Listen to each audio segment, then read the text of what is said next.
3-month review of New York City Police Department operations in New Jersey has concluded that they did not violate state laws when they conducted extensive surveillance of Muslim communities. The ruling by New Jersey Attorney General Jeffrey Chisa means Muslims will have no recourse to state law to prevent the NYPD from monitoring and cataloging their daily life.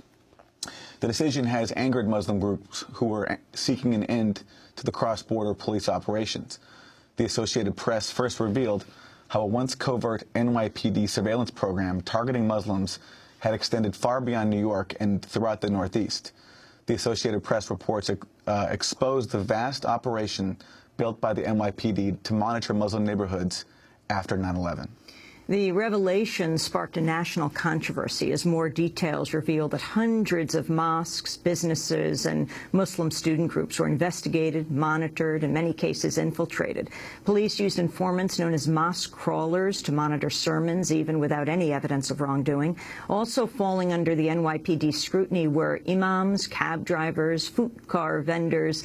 According to the Associated Press, which won the Pulitzer Prize for its reports, many of these operations were built with help from the CIA, which is prohibited from spying on Americans. In the process, the New York Police Department became one of the nation's most aggressive domestic intelligence agencies, targeting ethnic communities in ways that would run afoul of civil liberties rules if practiced by the federal government. For more, we're going to the Washington, D.C. studio to talk with Ghadir Abbas, staff attorney for the Council on American Islamic Relations. Ghadir Abbas, thank you for joining us. The New Jersey Attorney General finding that what the NYPD did in New Jersey was not illegal. Your response? Well, luckily, the Attorney General's opinion on what is lawful and what is not unlawful has no bearing on an individual's constitutional rights in the U.S. So the First Amendment right to exercise your faith, the equal protection under law that the 14th Amendment provides you, those are things that the Attorney General's opinion, frankly, is not germane to determining. The NYPD program, let's remember, is based on the notion that the NYPD is going to cast suspicion on Muslims because they're Muslims. And that sends an unmistakable message to the community at large that Islam and Muslims are somehow inherently, because of their faith, a danger to America. And that is a violation of the First Amendment. And so whatever the Attorney General's opinion is, that doesn't change the fact that the rights that the Constitution gives us belong to people and not to the Attorney General of New Jersey. Let's go to an excerpt of the video that accompanied the first AP report on the NYPD program.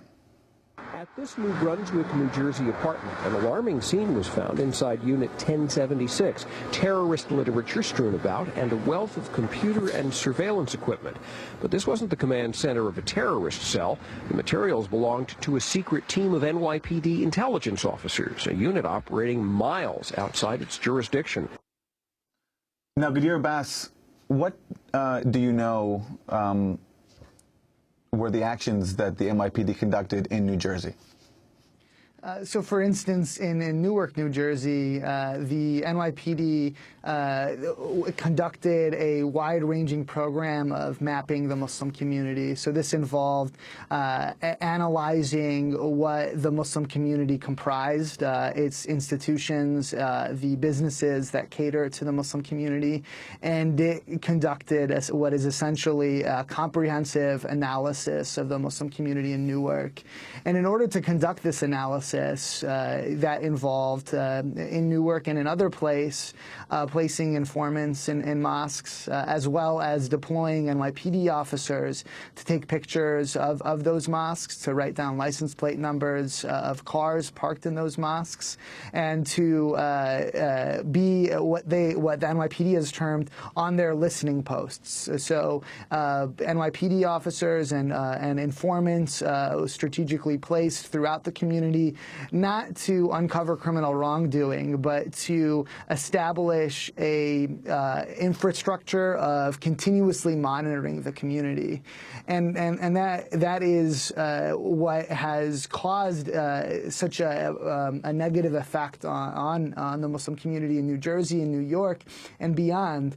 It's the case that when you monitor a community, that affects the ability of that community to function, because what one does in private and what one does when there isn't a reason to believe the government is watching is different than what one does when the government is watching.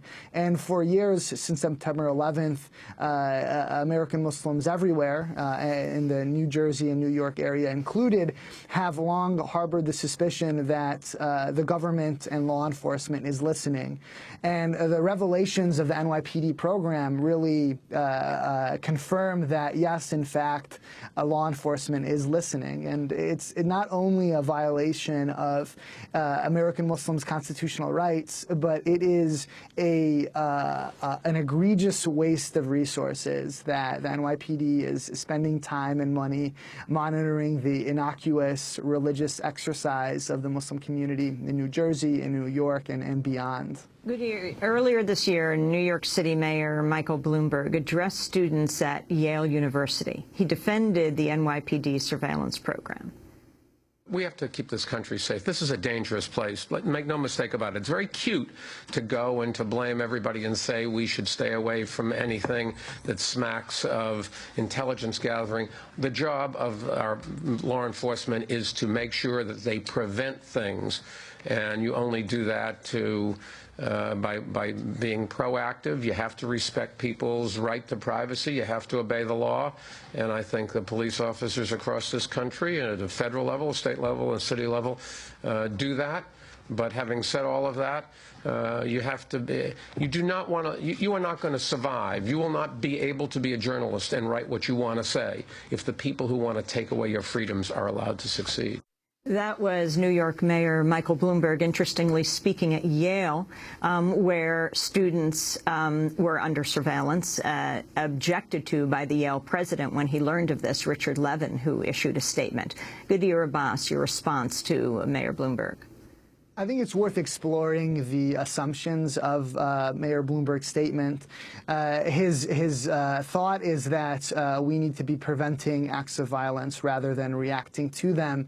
But understand what he's proposing and what he has enacted in reality is Mayor Bloomberg and the NYPD believe in order to prevent acts of violence, there needs to be a substantially pervasive monitoring of the Muslim community in New York City and New Jersey. And that carries with it the unmistakable belief that many in law enforcement, and Mayor Bloomberg seems to have this idea as well, that the Muslim community and Islam itself is somehow predisposed to creating and fomenting acts of political violence. And that's a notion that is unfortunately bolstered by organizations and anti-Muslim figures that constantly put out this idea that Muslims and Islam is a threat. So we really need to explore what is underlying Mayor Bloomberg's vacuous statement, because at the end of the day, this has great implications for not only the American Muslim community inside of itself, but also the American Muslim community's relationships with law enforcement, its relationship with governments. Since 9/11 and even before, the Muslim community has been an outspoken and strong ally in the fight against terrorism. And when law enforcement, instead of partnering with the Muslim community, decides to create a network of informants and infiltrators that constantly are monitoring the innocent exercise of Islam in America, that undermines a partnership that is important and vital to protecting America from those that want to actually do it harm. Mayor Bloomberg has created a program that has conducted analytical assessments of mosques within a 100-mile radius of New York City, and it's led to such objectionable actions as an undercover informant, an undercover agent of the FBI, of the NYPD, going on a camping trip with MSA students. 19, 20, 21-year-olds go on a camping trip, and an NYPD officer goes with them, writes down how often they pray, whether they talk about Islam or not. That report and that action doesn't make anybody any safer, and it has the effect of sending the message to society that Islam is inherently predisposed to violence, and it also undermines the trust in the community that is a necessary part of that community functioning. Well, Al-Ghadir, this story broke last year, and it took many months, but finally, earlier this year, Attorney General Eric Holder confirmed that the Justice Department would review the surveillance. But I'm wondering now, so you have this review at the federal level, but what can the Muslim community do to respond right now? Yeah, these conversations regarding the Muslim community's response to the NYPD program have been going on since August and are going on today and have gone on yesterday. And individuals that have been subject to the surveillance program obviously possess the constitutional rights to challenge the NYPD's program. And that is, those conversations are happening, and at some point, those rights will be asserted and likely adjudicated. But beyond that, so the Muslim community not only has a problem with the surveillance that the NYPD is subjecting it to, but it also has a problem with the surveillance that other law enforcement agents, such as the FBI, are subjecting it to. Because the idea that there should be a ongoing monitoring of Islam in America is not an idea that the NYPD came up with by itself, and it's not an idea that they possess exclusively. Unfortunately, law enforcement across the country has taken the approach that wherever there is a mosque, wherever there is a Muslim, there is a danger of acts of political violence. And that is a misguided notion. And ultimately, it will be up to the American Muslim community to mobilize itself and stand up and push back against this, because it is not an acceptable way to conduct law enforcement in America.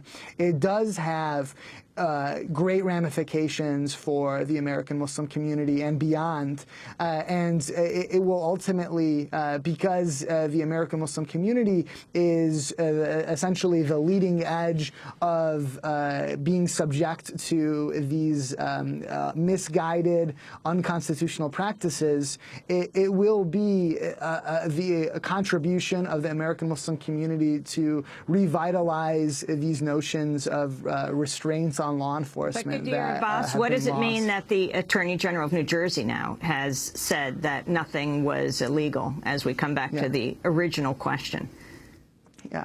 All it means is that the state of New Jersey will not be intervening in the matter, and I don't think that there were many in our community that were holding their breath for that outcome. There is not necessarily a reason to believe that this is something that a government official or a politician is going to take it upon themselves to handle. This is something that American Muslims have known for some time, that it's really up to them to mobilize the resources and energies and talents of the community to push back against these types of surveillance tactics. Well, finally, final comments in the Wall Street Journal today. New Jersey's FBI Chief Michael Ward was critical of the NYPD for not conducting the operations within the umbrella of the Joint Terrorism Task Force. He said the actions undermine the Bureau's own efforts by sowing distrust of authorities among Muslims and weaken national security. And interestingly, in February, though he's accepted this report, Governor Christie of New Jersey said, I know they think their jurisdiction is the world. He's talking about the New York Police Department. Their jurisdiction is New York City. My concern is this kind of affectation that the NYPD seems to have, that they are the masters of the universe. Gadeer Abbas, I want to thank you very much for being with us, staff attorney for the Council on American Islamic Relations, speaking to us from Washington, D.C.